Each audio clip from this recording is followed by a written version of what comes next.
Bonjour à tous et bienvenue sur le plateau d'Un cœur qui écoute, votre émission de spiritualité. Aujourd'hui, je vous invite à marcher en compagnie de Anthony Groire, qui est venu nous voir pour nous présenter son livre De Nantes à Rome, par la Via Ligeria et la Via Francigena, paru aux éditions Salvator, un livre évidemment coécrit avec la future Madame Groire, qui s'appelle Anne-Laure Timel. C'est bien cela, j'ai bon ? Bonjour Cyril, oui, vous avez complètement raison. Alors, merci d'être venu. Et puis, je vous demande de sacrifier à la tradition de cette émission et à nous lire un extrait de texte de votre choix. Très bien, avec joie, avec joie. Les pèlerinages enrichissent ceux qui les pratiquent. Les cadeaux que le chemin nous apporte vont de l'infiniment petit à l'infiniment grand. Simple bonheur d'observer les œuvres de la création, l'envol d'une nuée de papillons, un chevreuil au bout d'une allée embrimée dans les lumières de l'aube, la caresse d'une brise dans la chaleur, le sourire d'un passant. Mais c'est aussi la bienveillance qui apaise et réconforte, les amitiés profondes, le cheminement intérieur qui mène au pardon et à plus grand que soi, et parfois à l'amour. Ces itinéraires renforcent les corps, soulagent les cœurs lourds et élèvent l'âme. C'est la raison pour laquelle partager son expérience et rassurer ceux qui envisagent de se mettre en route prennent tout leur sens. Passeurs de chemin, c'est la mission que nous avons choisie. C'est beau. Merci. Pas de problème. Et on est avec vous, on est en train de marcher, de voir les papillons qui décollent.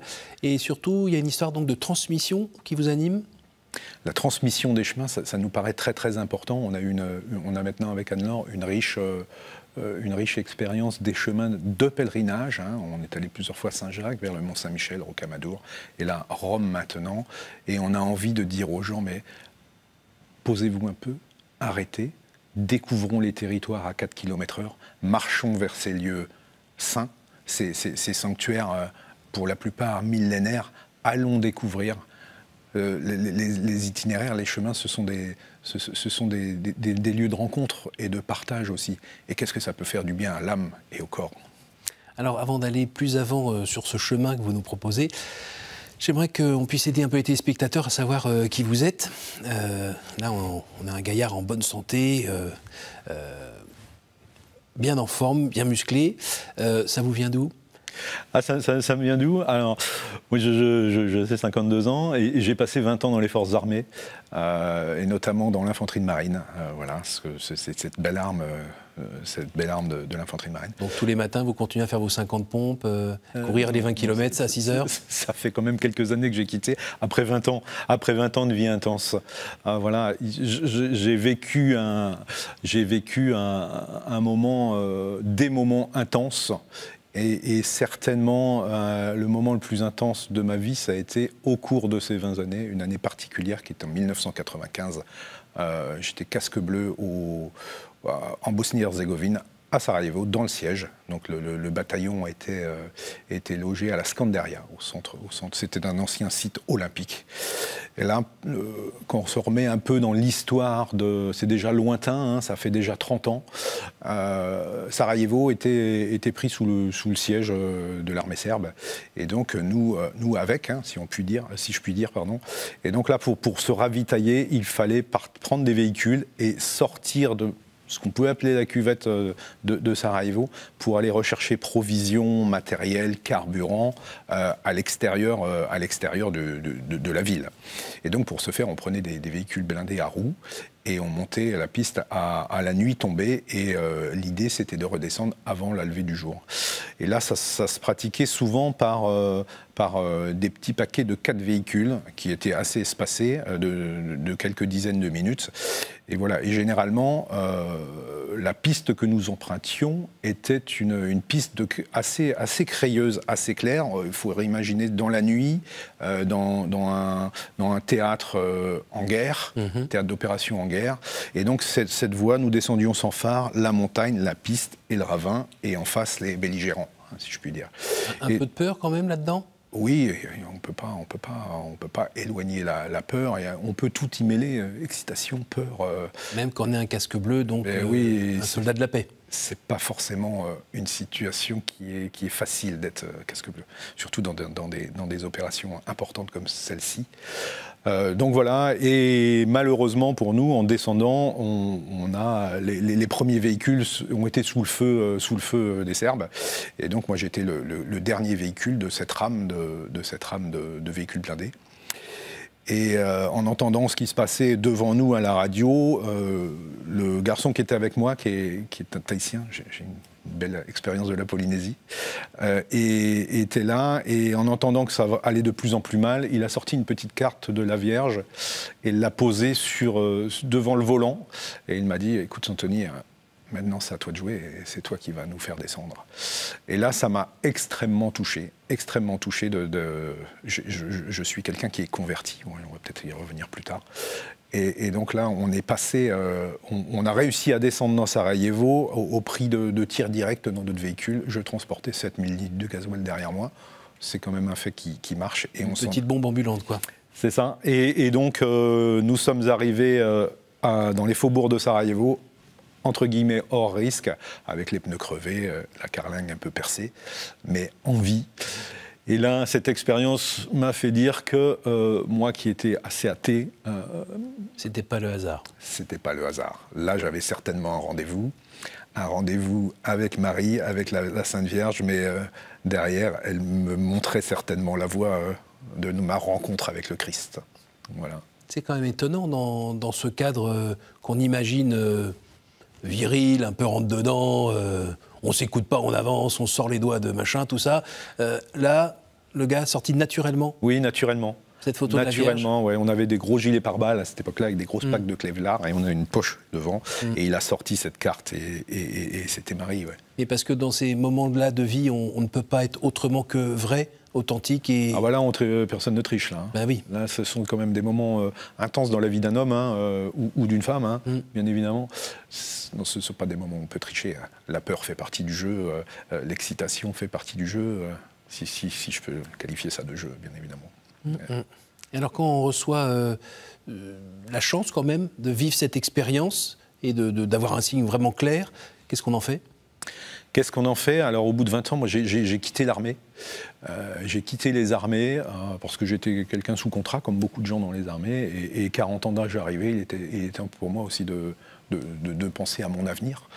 Et là, je suis devenu un pèlerin. J'avais dans mon portefeuille, alors il faut remettre ça, hein, au millénaire dernier, si je peux me permettre, j'avais découpé un petit article de journal sur les chemins de Saint-Jacques-de-Compostelle et je m'étais beaucoup interrogé, voilà. Donc 10 ans avant mon départ en retraite des armées, et j'avais glissé ça dans mon portefeuille et j'ai emmené ce petit bout de journal aux quatre coins du monde avec moi. Et au retour, je me suis dit, bon, il faut que je vois vraiment. Donc je suis allé dans les librairies, dans les bibliothèques. J'ai commencé à parcourir un peu la littérature sur les pèlerinages. Et là, c'est devenu une évidence. Et là, j'étais au... Pardon. Alors, non, mais il faut quand même préciser que les pèlerinages, les choses spirituelles, c'est pas du tout le milieu dans lequel vous avez grandi. Pas du tout, non. Non, moi je viens d'une famille. Je viens d'une famille qui n'est pas croyante, qui n'était pas croyante, et donc voilà, la foi, on peut aussi la découvrir soi-même. Et je pense que ces expériences de vie, tant cette expérience marquante en Bosnie ou dans les lieux de pèlerinage, tout ça, ce sont des accélérateurs de foi.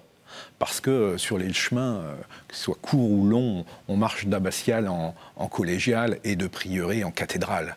Et là, on découvre dans des lieux, si bien dans des petites chapelles en bord de chemin que dans des cathédrales, on peut s'asseoir, regarder, écouter le silence et on peut se sentir transpercé par la bonté du Seigneur.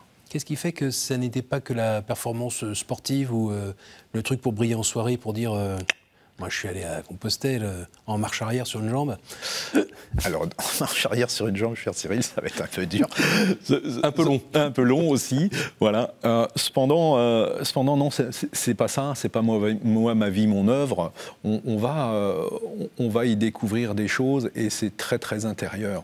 C'est beaucoup des notions La rencontre fait partie des chemins.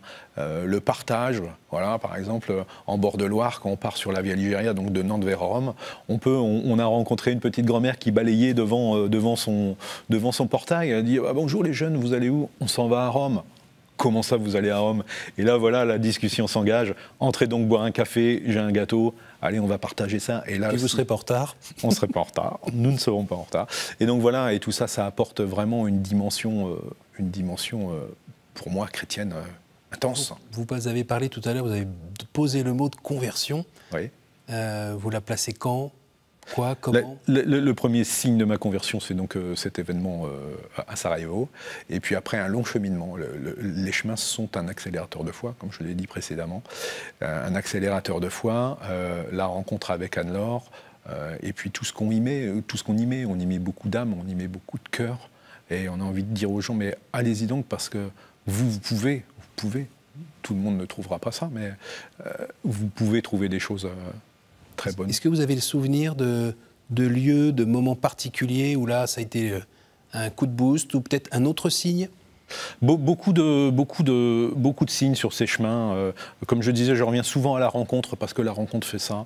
Mais par exemple, en Italie, à Radicofani, qui est un petit village de Toscane, on a été reçus dans une auberge de pèlerins par un monsieur, par une équipe d'hospitaliers. Et parmi eux, il y avait Hugo, 93 ans. Et Hugo nous a lavé les pieds, nous a embrassé les pieds. Quand un monsieur de 93 ans vous lave le pied et vous l'embrasse, c'est une leçon d'humilité importante. Et puis là, il était bien dans ce qu'a fait le Christ. Et le message qu'il nous a livré, lavez-vous les pieds les uns les autres. Alors quand on marche comme ça, il y a aussi des moments bien difficiles, parce qu'on est trop fatigué, parce que le corps dit qu'est-ce que tu fais là? Tu serais mieux dans un fauteuil, devant une petite cheminée, parce qu'on a eu de la pluie toute la journée, parce qu'on a la chaussure qui est percée, la cheville qui fait mal. C'est le moment, en général, pour les pèlerins, d'avoir ce qu'on appelle le combat spirituel. Ça vous est arrivé? On a tous des périodes un peu plus dures sur le chemin. Après, moi je pense ça comme une mission un peu, d'aller jusqu'au bout. Donc on va aussi entrer quelquefois un peu dans le dur, et c'est vrai, je pense, pour l'ensemble des pèlerins. C'est-à-dire, oui, effectivement, quand il fait 45 degrés, c'est un peu plus dur, ou quand il pleut depuis 3 semaines, c'est un peu plus dur. Et bon, j'aurais tendance à dire, prenons ça avec joie, allons-y. Quand il pleut, sautons dans les flaques d'eau. Quand il fait trop chaud, essayons de trouver de l'ombre auprès, mais allons-y. Et oui, on arrive le soir, on peut être éreinté. Pour ma part, une bière me fait beaucoup de bien à l'arrivée. Voilà, la douche et un moment de repos, et puis ça redémarre. Ouais. L'ensemble aussi des pèlerins qu'on peut rencontrer, tout ça, ça fait une petite famille du chemin qui, allez, je vais t'aider, ton sac est trop lourd, donne-le-moi, je vais te le porter sur 3 km, et puis je te le refilerai après. Puis demain, c'est toi qui porteras le mien. Votre enfance, après l'armée, l'armée d'ailleurs qui est une école pour grandir, oui. Où des gens vous ont fait confiance, oui, pour faire grandir. Vous voulez peut-être nous en dire un mot? Alors moi j'ai choisi très très vite d'être soldat. Après une enfance, voilà, dans les années 70-80, voilà, mes parents ont divorcé, j'étais très jeune. Alors pour remettre un peu la situation pour les téléspectateurs maintenant, j'étais le seul enfant de divorcé dans la classe, donc maintenant on a complètement basculé. C'était pas facile, donc je suis peut-être entré un petit peu en rébellion, voilà, contre ça, mais j'étais un rebelle quand même assez, je pense, assez gentil. Vous n'avez pas mis le feu à la mairie? J'ai pas mis le feu à la mairie, je n'ai pas brûlé de voiture. Et donc, voilà, après un désir vraiment d'entrer dans les forces armées. Voilà. Maman me disait, m'a redit l'autre jour, écoute, tu dessinais des petits parachutistes dans tes cahiers d'école. Enfin, voilà, c'était vraiment... Et donc, voilà, oui. Et c'était quoi l'idée? C'était se surpasser, faire partie d'un groupe? Non, c'était de faire partie, oui, d'un groupe soudé dans des unités. Je suis servi au 3e RPIMA, donc un régiment de parachutistes d'infanterie de marine. Puis après, j'ai été muté suite à un accident assez rapidement au 3e RIMA à Vannes, où là, c'est une unité, c'est une très très belle unité avec une histoire et des missions extérieures intenses. Voilà, et donc ces gens que j'ai rencontrés, mes chefs m'ont formé d'une manière rustique, on peut dire, mais ô combien efficace, et je les remercie maintenant. Après, quand on revient un peu sur notre formation, on se dit, J'ai eu la chance de croiser des chefs incroyables, hein, des chefs de section, des commandants d'unité ou des commandants de régiment qui m'ont vraiment appris beaucoup de choses et qui ont cru en nous. L'armée reste quand même une possibilité d'ascenseur social. On prend les gens où ils sont, on leur dit tu vas y arriver mon gars, peut-être avec un peu d'élan de notre part. Mais voilà, tout est possible et c'est vraiment une belle école. Hein. C'est vraiment une belle école. Donc ça a permis de nourrir en vous la foi en l'homme ? Oui, je pense, oui. On a traversé avec ces unités-là, on a traversé quand même des épreuves assez importantes en termes de ce que l'homme peut faire à l'homme. Notamment, je repense à une mission, avant cette mission en Bosnie, nous avions été déployés au Rwanda pour l'opération turquoise. Donc c'est quelque chose, quand on a 21 ans, 22 ans, ça marque son homme. Mais bon, voilà, avec des chefs, encore une fois, qui savent nous dire « Ok, ça va aller les gars, on va faire tout ça ensemble ». Et alors, malgré ce que vous avez vu, ce que vous avez entendu, ce que vous avez peut-être enduré ou dû faire dans le cadre de cet engagement, est-ce que ça vous a, est-ce que ça nourrit quand même cette joie qu'on sent dans votre cœur parce que la vie est toujours là, la vie est devant, et malgré toutes ces horreurs, on peut continuer à vivre. C'est ça la source de votre joie ? Oui, moi, avec Anne-Laure, j'y associe beaucoup Anne-Laure dans tout ce que je fais. Anne-Laure par ses maladies, moi par les conflits. On est vraiment dans l'espérance. On a placé notre vie sous la joie et l'espérance, parce que c'est très important. Si maintenant, ici sur le plateau, on éteignait toutes les lumières, je me dirigeais dans un coin et j'allumais une petite bougie, et cette flamme d'un centimètre et demi dans l'obscurité de la pièce, là, ça rayonne. Et l'espérance, c'est comme ça que moi, je pourrais la qualifier. Voilà, une toute petite lumière dans l'obscurité du monde. Et c'est là, je pense qu'il faut se diriger vers ça. Et cette lumière, pour nous, les chrétiens, c'est le ciel, quoi. Voilà. Vous parlez donc de votre future épouse. C'est ça. Avec qui vous cheminez. C'est autre chose de cheminer à deux aussi ? Alors nous avons tous les deux marché séparément, individuellement, et puis maintenant ça fait quelques années qu'on chemine complètement tout seul, et on aurait du mal à cheminer sans l'autre, on va dire. Voilà. On chemine du même pas, on a des centres d'intérêt communs, notamment l'histoire de l'art sacré. On aime beaucoup l'art roman, et sur les chemins on en découvre beaucoup. Et non, c'est vraiment un partage. Est-ce que vous pouvez nous dire un mot sur ce livre, c'est-à-dire cette idée, et puis ce qu'il a fallu faire, et pourquoi ? Alors, nous sommes allés plusieurs fois à Saint-Jacques ou dans les grands sanctuaires, et Rome venait naturellement après Saint-Jacques. C'est Rome, puis plus loin Jérusalem. Et là, on s'est dit, on aime beaucoup quand on part en chemin, partir de la maison, parce que c'est très significatif. On se remet un peu dans l'histoire et dans les pas des pèlerins d'autrefois, c'est-à-dire qu'on va fermer notre porte. Et on commence ici, un pèlerin, ça vient de Père à guerre, c'est quelqu'un qui sort de son champ, de sa terre, qui va aller plus loin.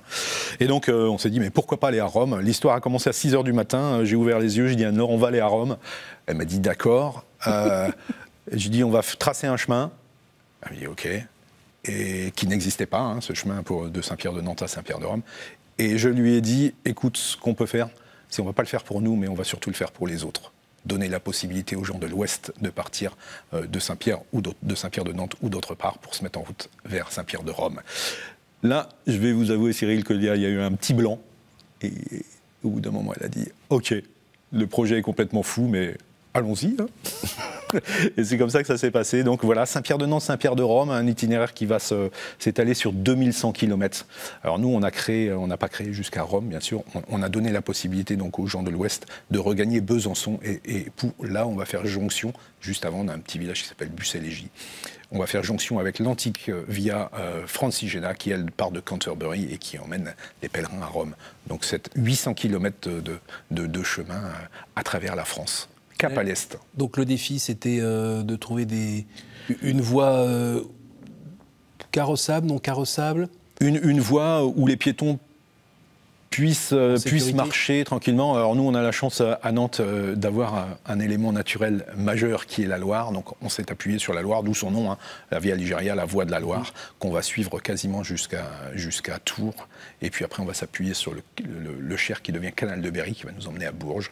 Chemin continué à l'est pour gagner Vézelay, et puis après 250 km encore à l'est à travers la Bourgogne-Franche-Comté pour gagner Bucélégie.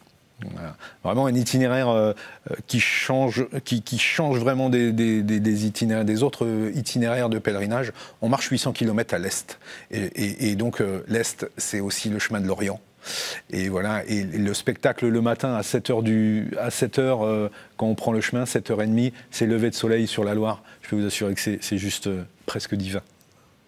Et vous êtes allé, alors vous avez, après vous, continué après Besançon pour aller jusqu'à Rome? Nous sommes allés jusqu'à Rome, nous sommes arrivés en juillet 2020. Voilà, donc on avait donc reconnu l'ensemble de l'itinéraire. Et arrivé à Rome, moi je n'étais jamais allé à Rome de ma vie, y arriver à pied, ça fait quelque chose. Et donc les colonnades de la place Saint-Pierre, arriver là, aller bien sûr prier devant la tombe du premier des apôtres. On était quand même remplis d'émotions. Les larmes coulaient, pour tout vous dire. Et qu'est-ce qu'on lui dit à ce moment-là, au Seigneur, à cet endroit-là? Merci. Merci de nous avoir peut-être éclairés pour la création de ce chemin. Merci pour les autres qui vont y aller. Et merci d'être toujours présents dans nos vies. Alors cette conversion, ce cheminement, forcément ça ne se garde pas sous le boisseau, ça rayonne auprès de vos amis, de vos cousins, vos parents, vos frères et sœurs? Ça rayonne, on a tout un groupe d'amis qui sont très, entre guillemets, friands de ce qu'on fait. On invente toujours des choses et on la fait souvent être très souvent avec le sourire. Voilà, donc oui, effectivement, on emmène soit par les livres, mais on dit aux gens aussi, prenez vos sacs à dos, allez-y, allez découvrir, parce que là, c'est vraiment chouette. On a vraiment des choses à... Et vous avez été compris par vos frères et sœurs ou vos parents?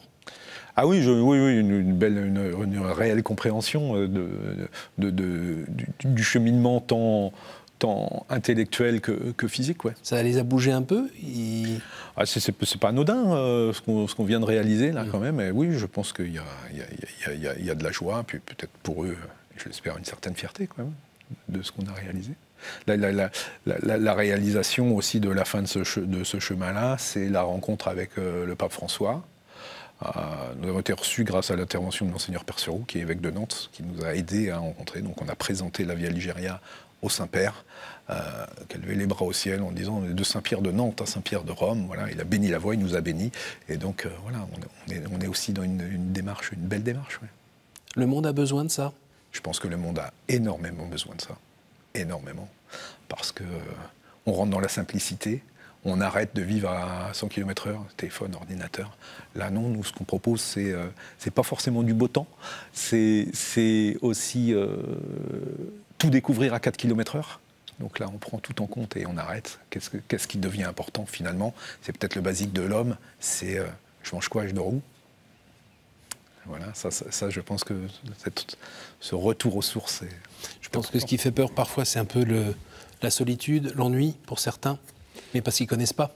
Voilà, c'est ça. Alors dans notre association, on reçoit aussi les gens et on leur dit, voilà, venez parce qu'on va pas vous raconter moi ma vie, mon œuvre. On va vraiment vous dire, voilà, on va vous donner des conseils et des renseignements sans aller plus loin. Après, vous prendrez ou vous prendrez pas, mais voilà, c'est important. Voici venu le temps des cartes. Est-ce que vous pouvez me dire un chiffre entre 1 et 10, s'il vous plaît? 8. Quelle phrase au moment de l'Évangile vous donne de l'espérance? Je pense que c'est Matthieu. J'ai été un étranger et vous m'avez accueilli. À nouveau, entre 1 et 10. 7. Quel livre voudriez-vous conseiller à un non-croyant? Ça c'est une question intéressante.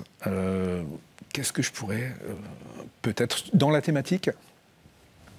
Dans la thématique, je dirais peut-être Le chemin des estives de Charles White. C'est quelque chose qui va nous transporter. Ou les livres de Gaël Delabrosse, le petit livre de la marche, ou des choses comme ça, qui peuvent vraiment amener les personnes à se mettre en chemin et à partir. Et hors thématique? Hors thématique, pour une parcelle de gloire. Voilà. Général Bijard. À nouveau, une dernière? 4. Vous êtes sûr? Oui. Si vous pouviez revenir en arrière et changer quelque chose dans votre vie, que feriez-vous? Je ne changerais rien. Je ne changerais rien. Merci beaucoup. Merci beaucoup d'être venu jusqu'à nous. de nous avoir partagé ce chemin de vie. Là, on peut vraiment parler de chemin, il n'y a pas de problème. Je rappelle le titre de ce livre, De Nantes à Rome, par la Via Ligeria et la Via Francigena, aux éditions Salvator, donc par Anthony Groire et Anne-Laure Timel, que l'on salue. Merci beaucoup d'être venu jusqu'à nous. Vous êtes venu à pied, hein, c'est ça ? Non, en TGV. D'accord, tout se perd. Merci à vous tous pour votre fidélité. N'hésitez pas à partager cette émission autour de vous, notamment grâce à notre site www.ktotv.com, par les réseaux sociaux, tout ce que vous voulez. Mais la lumière, faut la partager. Merci à vous tous et à la semaine prochaine.